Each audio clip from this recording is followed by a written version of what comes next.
Hi, I'm Sarah from the School of Self-Reliance. Today I want to give you a quick canning tip for when you're doing water bath canning or pressure canning. It's about your jars. I always buy jars. They come in nice cardboard boxes like this from canning supply stores. Your Tractor Supply, Big R's, Walmart, Myers, Menards, Lowe's, a lot of places carry canning supplies. Your local grocery store might even carry canning supplies. But I always buy jars from them. Sometimes you get lucky and you can find jars at flea markets and yard sales. Be careful when you buy them. One, you want to make sure you're actually getting canning jars and not somebody's leftover mayonnaise container. So make sure you get real canning jars. Along that line of getting real canning jars, your jars that you get at the grocery store, this one had milk in it, this one had like peaches or strawberries or something in it. Don't use these for canning. Don't get jars that you bought food in the grocery store and then brought them home, washed them, and thought, oh, I'll use them to can again. Don't. You don't know, one, if there's any micro cracks or chips in these jars that you can't see with the naked eye, that would only be seen under, like, say, a microscope or an eyepiece like a jeweler uses to inspect jewelry. You won't know if there's microscopic cracks. And two, a lot of these lids, they're one-time use for canning in the factory. They're mass-produced for the factories, and they're fine for the first time that they can this jar with fruit in it and then sold it in a grocery store. But they're not good for multiple cannings at home. And two, if you notice, a lot of the cans, I don't know how well you can see that or not, don't have the same rubber lining that a true canning jar has. You notice that kind of orangey red rubber? That's a real canning lid. You don't want to use a lid that came off of an oddball jar. You won't get a good seal with it. That'll let bacteria in. So the home jars, they're great if you want to store nails and screws in there out in the shop, or you want to put buttons or candy or toys or beads or something, craft items in them. Great, use them for that. Don't use them for food storage, unless you're putting like something like dried beans in there that you're not actually canning, but it's just storing a dry product such as like rice or beans. That's one thing that you could reuse the jar as long as it was completely sterilized in your dishwasher, and dried, so there's no moisture in there to cause any bacterial growth. You could store, say like beans or rice in there. But I wouldn't use it to actually can, your fruits and vegetables and jams and jellies and meats, things that have a higher viscosity that could really cause bacteria to be trapped in there. So save them for other purposes other than food storage. So go get real cans.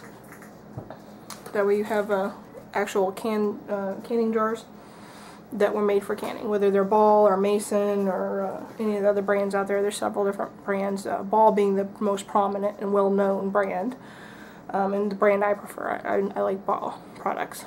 But also, when you get your jars, whether they're brand new or whether you're reusing what you used last year or the year before, or grandma's jars that you inherited, and they're canning jars, always check for cracks around the rim. Check the jar for cracks that you could see. Any type of chips. If there's chips, especially where it seals at the lid, you can't use it for canning anymore. Not for water bath canning or pressure canning. If it has a chip in it, you can now use this jar for a drinking glass, which my chip glasses, I hate to say it, they became my fine china and are now drinking glasses. I know that sounds redneck, but hey, I'm not wasting it or throwing this jar away. I'm reusing it. So reusing is better than throwing it away. You can use this to store like craft items or crayons or kids' toys or beads and buttons or sewing supplies, whatever you want to put in here. Reuse the jar for something else. There's no reason to throw it away and waste it. Use it for crafts, make little solar lanterns or candles or whatever you want in there. Something that's not related to food storage that could have a problem with bacteria. So check your jars really, really well. Sterilize them, wash them up really good, and then after you've washed them like the first time in your dishwasher or by hand with hot water and sink, check again, make sure you don't have any chips that you might have missed or something that might have been brought to the surface now that it's been heated up, and expansion happens when it heats up. So now that you've checked your jars, you got good jars, you're good to go. So I got jelly jars and stuff from over the years. I always check them. I save my jars for recanning. Now speaking of recanning, all your cans when you first get them, brand new like this in a pack, come with their own lid that has a seal and a ring, a threaded ring. And they go together after you sterilize them, like I showed you in the canning video, to screw onto your jar, to seal for canning. Now, a lot of people, because these are really cheap, They usually sell them in a 12 pack. Wherever you got your jars, they usually have these too. You can get them online as well. You can order all your canning stuff online. Amazon's a great spot to shop for. A lot of people only like to use these once. And for general safety rule of thumb, I would recommend using them once too. Now me personally, I'm going to tell you what I do. I probably use these twice. First year I use them, I know they're brand new out of the box. I just got them. I know I check them. Nothing's wrong with them. Now the second year I'm going to use them, I check and make sure that rubber band is still intact. There's no scratches in the enamel where rust could form. There's no dents that it hasn't been damaged from being dented or bent.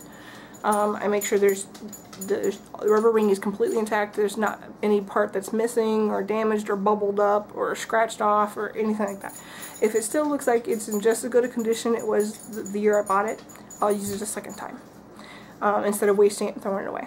Now after the second use, I usually don't use them again, just to be on the safe side, because I want to make sure my rubber band is still has proper integrity and is going to seal properly. So me personally, I'll use them twice.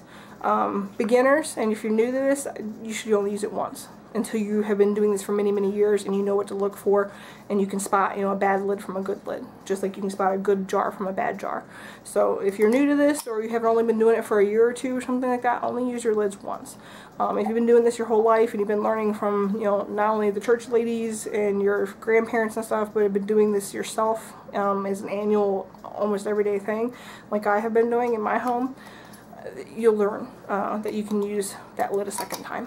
So now, if you don't want to go out and buy the metal lids, even though these are really cheap and easy and they're very cost affordable, same with the rings. You can buy extra rings separate from the jars. If you buy the jars themselves, they come together already with the jar.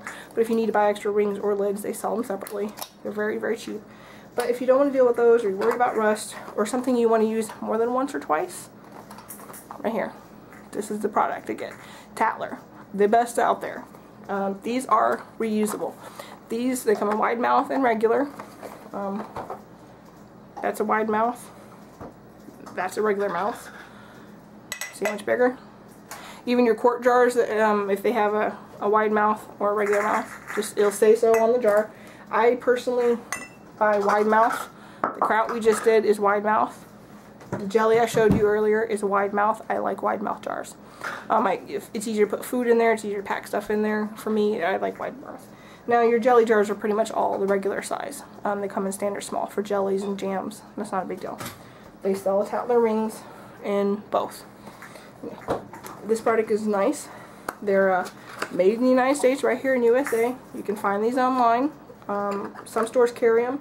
I have found that Amish grocery stores and Amish supply stores and general stores have them a lot of times, because Amish and Mennonites do a lot of canning. So do Mormons. So if you're in a community like that that has a religious group that is big into canning, you can usually find canning supplies at the wazoo at very good prices. Anyway, these Tatlers, there's a whole set of them here. This is 12 regular and this is 12 wide mouth. They're BPA free, so for those of you who are watching BPA, you know, hormone disruptor that interferes with your hormones in your body and is bad for you. For those of you watching BPA in your plastics, these are BPA free. A little Tatler lid, I don't know if you can see it very well or not. Comes with its own little rim, so pretty handy. They also come with rubber rings, which are really nice, and they fit on there just like that for canning. I would wash these as well. I would do these no different than I do my metal lids. I would put these in simmering water, not boiling. You don't want to destroy the integrity of the plastic or the rim, even though these can hold up to boil, and they will, especially when you're processing. They can handle it. It's just one of those, why cause extra strain when it's not necessary on the product. So put them in simmering water. That's what I do with both types of lids for canning. Great products here. So stock up on these, put several in your food storage. Get extra jars and keep them downstairs in your food storage. Even if you haven't canned anything in them yet, having extra jars is great. Another tip, one last tip you can do, if you have an oddball number of jars, normally your jars come in like 6, 9, or 12 packs, but let's say the recipe says you're going to use 12 jars and maybe you only end up using 10 jars. for the recipe, even though you followed the recipe exactly, it does happen. You will end up using, maybe the recipe made more or less than what it says it's going to make. It happens all the time. It's perfectly normal. Don't flip out. That's fine. Either use more jars if you need more for the recipe, or if you have leftover jars, what I like to do is then fill them with water and put them in it and process them, whether I'm water bathing or pressure canning, doesn't matter. Fill a whole jar full of water. That's a good way to store water.